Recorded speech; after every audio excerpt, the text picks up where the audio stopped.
Investment in securities market are subjected to market risk. Read all related documents carefully before investing. The securities quoted are for illustration only and are not recommendatory. Registration granted by SEBI. Membership of a SEBI recognized supervisory body, if any, and certification from NISM is no way guarantee performance of the intermediary or provide any assurance of returns to investors. Hello friends, कल कुछ specific points कहे गए थे जहां पे market reverse हो सकता है और आप देख सकते हो कि 23,100 से 120 के आसपास लगभग एक बड़ा सा रिवर्सल आने के चांसेस है, जो यहां पे ड्रॉ करके भी दिखाया था। और यहां पे एक्सपेक्टेशन क्या था कि जब तक यहां पे रेड कैंडल बन रहा है आपको नीचे के ही ट्रेड्स लेने हैं।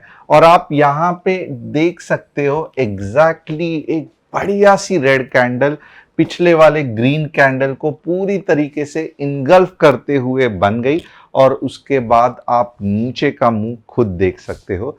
और बस यही नहीं, यानी कि ये मेन चीज नहीं थी, इंपॉर्टेंट चीज ये भी था कि इसके पहले वाला अपसाइड का मुंह, इसके बाद में डाउन साइड का मुंह, सुबह के मुंह बहुत बढ़िया कम्युनिटी में कैप्चर कर गए। यस, 4 में से 1 स्टॉप लॉस, 3 ट्रेड्स सही रहे। मुझे पता है आप सभी लोगों को मजा आया रहेगा, तो कमेंट करके बताना कि आज के एनालिसिस आपको कैसे लगा। जो नए हैं, पहले बार ज्वाइन कर रहे हैं, मेरा नाम तुषार गोने है। हर शाम मैं आता हूं निफ्टी बैंक निफ्टी का एनालिसिस करने के लिए। बहुत इंपॉर्टेंट है कि आप चैनल को सब्सक्राइब, बेल बटन को हिट, डिस्क्रिप्शन में जो व्हाट्सएप कम्युनिटी की लिंक है उसे क्लिक करके आप हमारे फैमिली का हिस्सा बन सकते हो। क्यों आपको हमारे फैमिली का हिस्सा बनना है? तो बट ऑब्वियसली आप व्हाट्सएप कम्युनिटी में ज्वाइन करके डेमो ट्रेड्स देख सकते हो कि मार्केट को कैसे एनालिसिस करना है। एट द सेम टाइम आप देखोगे तो अगर आप चाहते हो कि आपके कोई स्टॉक्स का एनालिसिस मैं करूं, जैसे यहाँ पे चिक्का पक्का जी ने, अदानी ग्रीन, विक्रम जी ने, एस्ट्रल और राकेश जी ने भारत फोर्ज के बारे में पूछा है, तो ये 3 स्टॉक्स निफ्टी बैंक निफ्टी के एनालिसिस के बाद हम करेंगे। कुछ top announce news of the day देखते हैं। RBI announces measures to infuse over ₹1 trillion including bond purchases and long term repos, तो बहुत अच्छा है। RBI sold 20 billion in November 2024 to support the rupee liquidity challenges. चलो ठीक है। Liquidity tightens driven by weak deposit growth, high dollar outflow and RBI's forex interventions. तो yes, market में problem तो है, पैसों की प्रॉब्लम है। सॉल्यूशन क्या है? सॉल्यूशन यही है कि हमें पुट साइड में भी पैसा कमाने को आना चाहिए, क्योंकि मैं हमेशा कहता हूं कि पुट साइड में पैसा कमाना बहुत आसान रहता है जैसे कंपेयर टू कॉल साइड, क्योंकि कॉल साइड ग्रीड पे डिपेंडेंट है। और ग्रीड कैसे रहता है कि एक बार आदमी सोच लेता है कि यार बस बहुत ग्रीडी हो गया, मैं प्रॉफिट बुक कर लेता हूं। बट जब मार्केट फियर पे चलता है, जैसे अब चल रहा है, तो पब्लिक ज्यादा सोचता नहीं है, जितना भी पैसा है निकाल के प्रॉफिट बुक करके निकल जाता है। मुझे लगता है डीप सीक का जो केओस हुआ है या जो प्रॉब्लम हो गया है, जहां पे सभी एआई मॉडल्स हैरान हो गए कि ये चाइनीज मॉडल ने इतने सस्ते में कैसे बना दिया। आप एनवीडिया का हालत देख लो, 15% से भी ज्यादा गिर रहा है। तो ये और डीप सीक जो है वो एप्पल स्टोर में नंबर 1 या नंबर 2 डाउनलोडेड ऐप चल रहा है। तो सडनली ये एआई इंडस्ट्री में उथल पुथल होने के कारण ग्लोबल मार्केट भी कंफ्यूज्ड है, यानी कि मेटा के स्टॉक, फेसबुक के स्टॉक्स, एप्पल के स्टॉक, माइक्रोसॉफ्ट के स्टॉक, ये जो सभी लोगों ने बड़े बड़े इन्वेस्टमेंट एआई स्टॉक्स में कैपेक्स के लिए की थी, सडनली हैरान हो गए ये क्या चाइना ने बना दिया। And at the same time आप देखोगे तो एनवीडिया जो भारी भारी प्रोसेसर बेचने वाला था ये सब कंप्यूटिंग के लिए, तो अब पता चला जरूरत ही नहीं है, जो एग्जिस्टिंग कंप्यूटर्स है वो सही से चल रहे हैं एआई मॉडल बनाने के लिए, जो डीप सीक ने करके दिखाया। अब बहुत इंपॉर्टेंट है कि हमारा ये कस्टमर सपोर्ट नंबर है, आप नोट कर सकते हो। यहाँ पे हम ना ही crypto currency, portfolio handling, profile handling, ये कुछ नहीं करते हैं। हम सिर्फ आपको स्टॉक मार्केट सिखाते हैं और ये हमारा व्हाट्सएप नंबर है। तो आइए देखते हैं कल का, यानी कि वेडनेसडे का निफ्टी का एनालिसिस कैसे हो सकता है। थोड़ा सा संभल के रहना पड़ेगा, क्योंकि जिस हिसाब से मार्केट गिर रहा है थोड़ा सा मुझे लगता है गड़बड़ चल रही है। अब यहाँ पे दो तीन चीज है जो मुझे ध्यान रखनी पड़ेगी। सबसे पहले अगर आप देखोगे तो यहाँ कहाँ पे हम एंट्री के बारे में सोच सकते हैं। तो एक चीज आप यहाँ पे देख लो कि हो क्या रहा है।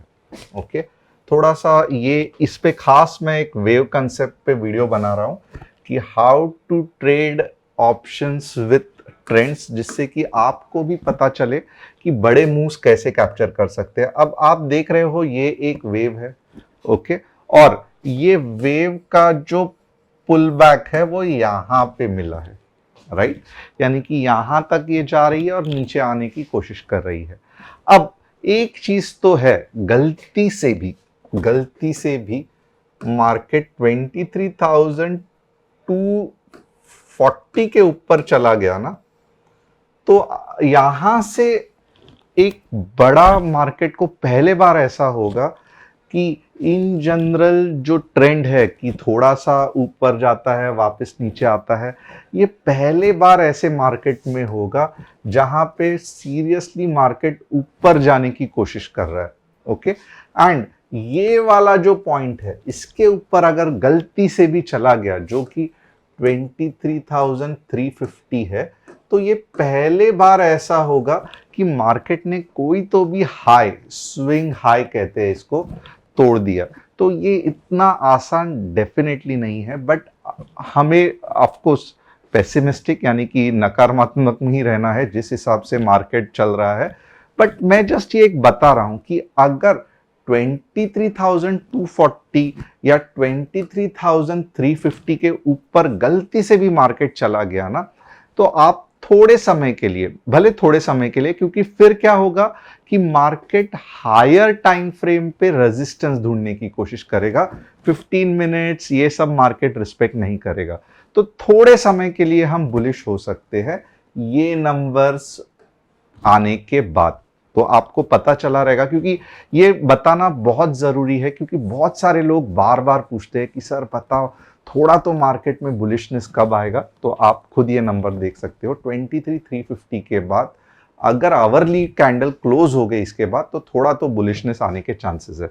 चलो ये साइड में रखते हैं। अब हम देखेंगे कि कल के लिए हम ट्रेड कहां से कर सकते हैं। तो कल के लिए बहुत सिंपल है, ओके, 23,130 तक आपको बेरिश ही रहना है, ओके, और 23,130 के ऊपर सीई, 23,130 के नीचे पीई। ये आपको समझ में आया। नेक्स्ट, कौन सा ऐसा पॉइंट है जहां से रिवर्सल हो सकता है? तो वो जो पॉइंट है ना, वो है 23,090। यानी कि कल अगर आप देखोगे तो मार्केट में गैप अप भले हो जाए, बट जब तक 23,090 के आसपास आके मार्केट में रिवर्सल्स या रेड कैंडल्स आपको दिख सकती है कुछ इस तरीके से। तो ये थोड़ा सा आप ध्यान में रखना, 23,090 कुछ ऐसे रिवर्सल कैंडल्स दिख सकते हैं। उसके बाद क्या लेवल्स आएंगे? तो उसके बाद जो लेवल्स है बट ऑब्वियस है, 23 के एक पहला टारगेट है, ओके, सेकेंड टारगेट है 23,900 और थर्ड टारगेट है 23,800। और बजट जो है वो सैटरडे को है, और इस बार कह रहे हैं कि मार्केट 3 साढ़े 3 तक पूरा बजट डे तक ओपन रहेगा। तो सैटरडे को आप इंतज़ार करना। बहुत सारे लोग जो हमेशा कहते हैं कि जॉब के कारण मैं ट्रेड ले ही नहीं पाया, तो अब आपको टाइम मिलेगा सैटरडे को स्पेशल बजट के ट्रेड्स लेने के लिए। तो यहाँ पे आप देख सकते हो 2390 के आसपास कुछ रिवर्सल इस तरीके से बन गया। तो आपके टारगेट्स भी आप देख लो, मैं छोटे छोटे टारगेट्स दे रहा हूं ताकि अननेसेसरीली बजट के टाइम पे कुछ बड़ी मूव ये डायरेक्शन वो डायरेक्शन। और अगर टारगेट्स बढ़ाना भी है तो कहां पे बढ़ाएंगे? व्हाट्सएप कम्युनिटी में। अब सेकंड, ऊपर के जो ट्रेड्स है वो कहां पे बनेंगे? तो मैं नॉर्मली यही कहूंगा कि एटलीस्ट 23,200 का इंतजार करना। इसके ऊपर कुछ 15 मिनट्स में ऐसी कैंडल दिखती है तो आप 23,300 तक जा सकते हो। तो ये रहा 23,200 के बाद 23,300 तक मार्केट आ सकता है। अब हम देखेंगे बैंक निफ्टी। बैंक निफ्टी कैसे काम कर सकती है। तो बैंक निफ्टी में अगर आप देखोगे आज पूरा दिन बैंक निफ्टी ज्यादा बुलिश था कंपेयर टू निफ्टी, और यहां पे अगर हम देखेंगे ना तो बैंक निफ्टी वापस वही कर रही है 49,000 कहां पे ये करते हैं, तो मैं कहूंगा 49K के बाद आप 49,200 तक मूव एक्सपेक्ट कर सकते हो। ये एक सिंपल तरीका हो गया। एंड 48,700 के बाद 48,500 का मूव एक्सपेक्ट कर सकते हो। तो ये ऊपर का लेवल हो गया, ये नीचे का लेवल हो गया। तो ये दो लेवल्स बहुत इंपॉर्टेंट है, आप देख सकते हो बैंक निफ्टी के लिए। और अब जाते हैं हम स्टॉक्स के एनालिसिस के लिए। अदानी ग्रीन वीकली चार्ट कुछ भी सही नहीं है, भले ये ग्रीन स्टॉक है बट कुछ भी ग्रीन नहीं है, सब रेड है इसमें। और होगा भी ऐसे ही कि ये और कंसोलिडेट होगा 5-6 महीने, तो कुछ एक्सपेक्ट मत करना अदानी ग्रीन के साथ। एस्ट्रल बेहतरीन पाइप की कंपनी, प्रॉफिटेबल भी है, ऊपर जाने की भी कोशिश कर रही थी बट मार्केट ने पूरा गेम बिगाड़ दिया। तो ये कहीं तो भी 1300 के नीचे यानी कि लगभग 1200 तक आने के बाद फिर अच्छा ऊपर जाने की कोशिश कर सकती है। तो कंपनी अच्छी है बट मार्केट सही नहीं है ऊपर जाने के लिए। भारत फोर्ज सेम प्रॉब्लम, नहीं कर पा रही है सस्टेन ऊपर का, ये प्रॉफिटेबल भी है बट नीचे जा जाके और कम से कम मेरे हिसाब से 1180 के आसपास ये जा सकती है। तो ये हो गया भारत फोर्ज। तो होप आपको आज का एनालिसिस पसंद आया रहेगा। चैनल को सब्सक्राइब, बेल बटन को हिट, डिस्क्रिप्शन में जो व्हाट्सएप कम्युनिटी की लिंक है उसे क्लिक करके आप हमारे फैमिली का हिस्सा बन सकते हो। Thanks a lot, see you tomorrow.